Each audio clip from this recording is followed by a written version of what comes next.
8h11 sur RMC, votre invité Jean-Jacques Bourdin, Thibaut Saint-Phal, directeur général d'Uber pour l'Europe de l'Ouest. Oui, Thibaut Saint-Phal, bonjour. Bonjour. Uber s'exprime peu, vous êtes là, je vous en remercie. Merci à vous. Combien de chauffeurs en France, Uber ? Alors j'étais venu, vous m'aviez invité il y a un an, en juin 2015. Oui. On avait parlé un petit peu de ce qui se passait à l'époque et depuis, je pense que le climat s'est largement apaisé. Alors combien ? C'est une bonne chose. Aujourd'hui, il y a 1,5 million de Français qui utilisent l'application dans 10 villes et ceci grâce à 15 000 chauffeurs. Bon, 15 000 chauffeurs qui Uber. sont inscrits sur la plateforme et qui utilisent l'application Uber. Dans une dizaine d'agglomérations, c'est bien ça ? Dans une dizaine d'agglomérations françaises. Bon, Thibaut Saint-Phal, combien gagne-t-il ? Alors, vous avez plusieurs réalités dans le monde des transports et on a plusieurs types de chauffeurs. Vous avez, oui. Bien sûr. Vous avez des entrepreneurs indépendants, des chauffeurs indépendants et vous avez des entreprises de transport. Tous ont en commun que le chiffre d'affaires par heure, et on a demandé à l'École d'économie de Toulouse d'étudier ça pour nous, réalise un chiffre d'affaires horaire qui est de 19,50 € pour toutes les heures travaillées. Quand ils ont un client, ils touchent 19,50 € de l'heure. Quand ils sont en train de travailler. C'est-à-dire quand ils sont en train de travailler, oui. Tout à fait. Et sur ces 19,90 € ou 50, vous avez toute une série de coûts qu'il faut déduire pour avoir le chiffre d'affaires net.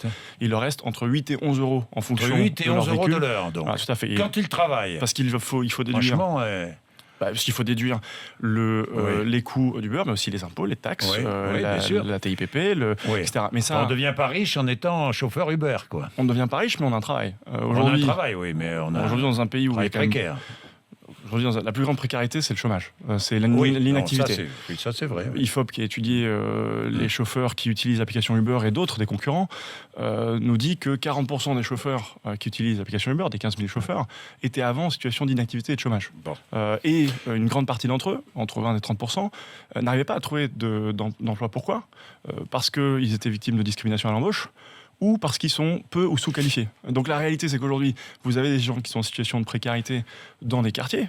2700 entreprises de transport créées en Seine-Saint-Denis en 2015.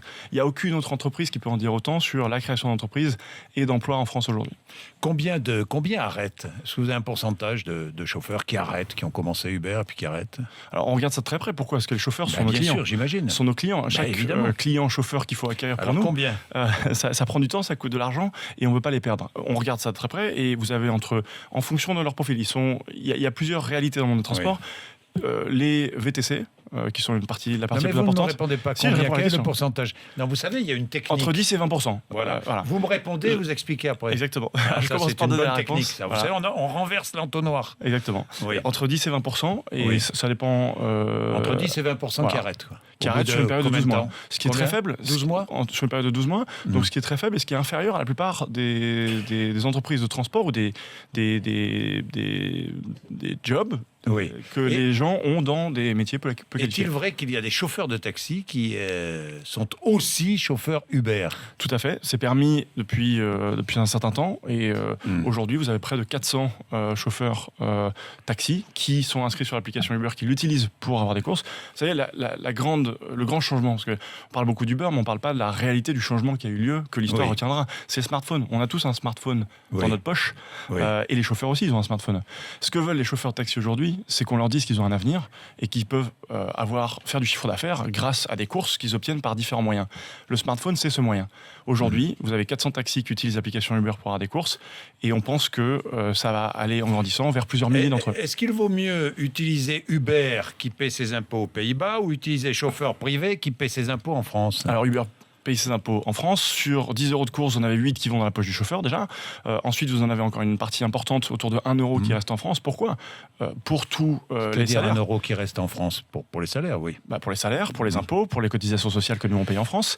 Et vous avez ensuite... Et combien d'impôts en France chez Uber ? Les chiffres sont publics. On a fait 6 millions d'euros de revenus de chiffre d'affaires en 2014. Les chiffres 2015 seront publiés bientôt. Et après, il y a une partie effectivement... Attendez, 6 millions d'euros de revenus, ça fait combien d'impôts payés ? Donc 400 000 € pour payer des impôts. Vous avez payé 400 000 € sur 6 millions. Pour payer des impôts, pour payer des impôts sur les bénéfices, il faut d'abord faire des bénéfices. Uber est une entreprise en croissance, on fait très peu de bénéfices. Dans 5 ans, on en fera beaucoup plus. La question se pose pour Uber, mais elle se pose pour toutes les entreprises. C'est pas une question qui est les entreprises américaines ou Apple, Google, Uber contre les autres. Ça se pose de la même manière pour une multinationale française qui est à Amsterdam ou à Luxembourg.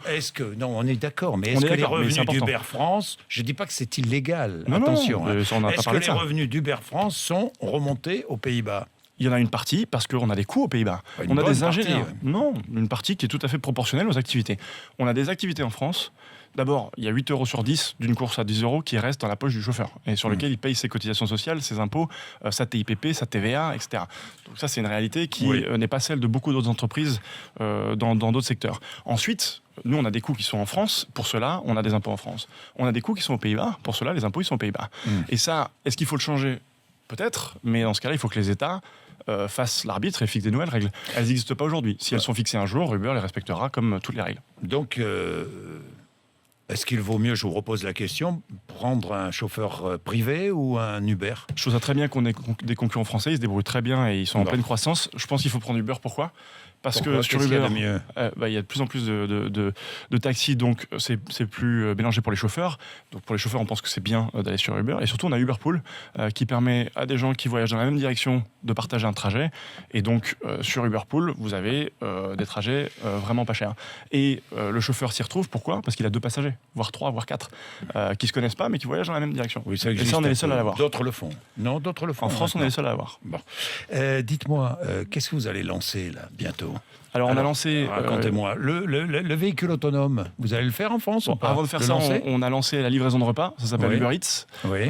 Et ça marche bien à Paris. On peut du coup livrer les repas de plus de 500 restaurants en région parisienne à des gens chez eux via l'application Uber Eats. Donc ça, c'est la première chose qu'on a lancée au printemps, qui marche très très bien, et qu'on a lancé aussi depuis à Londres, donc Paris et Londres.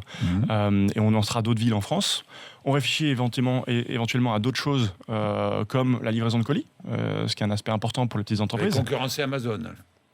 Amazon, c'est plutôt un grand supermarché qui a besoin d'avoir des livreurs. Nous, on serait plutôt uniquement une plateforme qui permet à des livreurs de travailler sur la plateforme.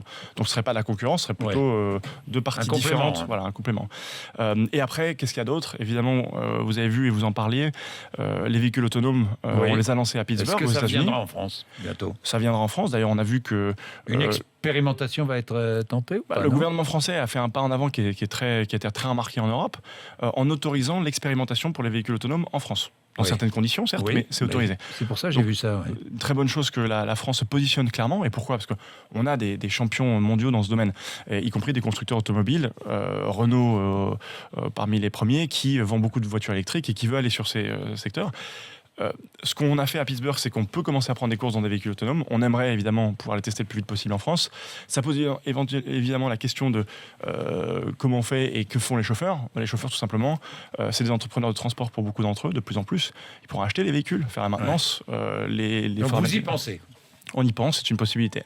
En tout cas, elle apportera de la sécurité à tout le monde, parce que si on ajoute des bons logiciels, des bons algorithmes et en plus des humains qui contrôlent, en général, on arrive à un niveau de sécurité plus élevé. Merci Thibaut Saint-Phal. Merci d'être venu nous voir, directeur général d'Uber. Merci beaucoup.